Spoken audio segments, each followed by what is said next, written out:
د لس اوريز کرکټ لیګ په ولوبو کې لسګونه شپږیزې او څلوریزې وهل شوي دي. د کرکټ درنو څارونکو ستړي مه شئ. لس اوريز کرکټ لیګ چې په ابوظبي کې پیل شوی تر دې دمه یوه لوبې ترسره شوې دي چې 21 شپږیزې او 23 څلوریزې پکې ترسره شوي دي. په دغه سیالیو کې ځینو لوبغاړو 2-2 او ځینو لوبغاړو بیا یوه لوبه ترسره کړې چې پام وړ شپږیزې او څلوریزې وهلې دي. په شپږیزو کې لومړی مقام له جاس بټلر سره دی چې په 2 لوبو کې نوموړي 122 منډې کړي او 12 شپږیزې وهلې دي. دویم مقام له فاف ډوپلیسي سره دی چې د هم 2 لوبې ترسره کړي دي، 8 شپږیزې وهلې دي او ټولې 104 منډې جوړې کړي دي. دریم مقام بیا له کاد مور سره دی چې د هم 2 لوبې ترسره کړي دي، 6 شپږیزې وهلي او 9 منډې ټولې جوړې کړي دي. بل لوبغاړی انډریس ګوز د چې په 2 لوبو کې نوموړي 6 شپږیزې وهلي او 15 منډې ترسره کړي دي. شاناکا په یوه لوبه کې 6 شپږیزې وهلي دي. سالټ بیا په 2 لوبو کې 6 شپږیزې وهلي او 11 منډې کړي دي.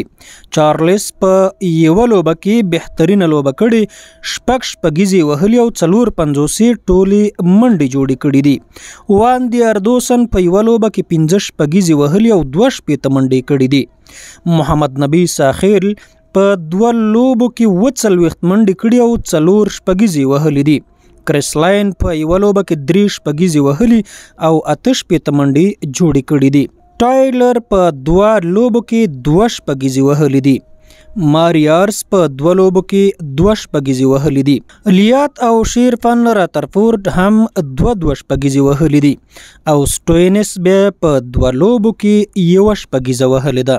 په څلوریزو کې بیا کریس لاین تر ټولو مخکې دی. نوموړي په یوه لوبه کې 8 څلوریزې وهلي او 8 منډې کړي دي. جاس بټلر له شپږیزو وروسته په څلوریزو کې هم ښه مقام له ځانه سره لري. نوموړي تر دې دمه په 2 سیالیو کې 7 څلوریزې هم وهلي دي. ډوپلیسي هم په 2 لوبو کې 7 څلوریزې وهلي دي. کادمور او سټوینس هم 7 څلوریزې وهلي دي. نیشم بیا په 2 لوبو کې 6 څلوریزې وهلي دي. بریسټو په 2 لوبو کې 15 څلوریزې وهلي دي. شاناکا په یوه لوبه کې 4 څلوریزې وهلي دي. رسو بیا په 2 لوبو کې 4 څلوریزې وهلي. اندریو ګوس په 2 لوبو کې 3 څلوریزې وهلي او محمد نبی ساخیل په 2 لوبو کې 3 څلوریزې وهلي دي. حضرت الله زازي په یوه لوبه کې 3 څلوریزې وهلي دي. ترڅنګ وینس هم یوه لوبه ترسره کړې ده چې د خپلې لوبډلې په ګټه یې 3 څلوریزې وهلي دي. مایارس په 2 لوبو کې په یوه پاڼۍ کې لوبېدلی او د هم 3 څلوریزې وهلي دي. بوپارا هم له 2 لوبو څخه په یوه پاڼۍ کې لوبېدلی او د هم 3 څلوریزې وهلي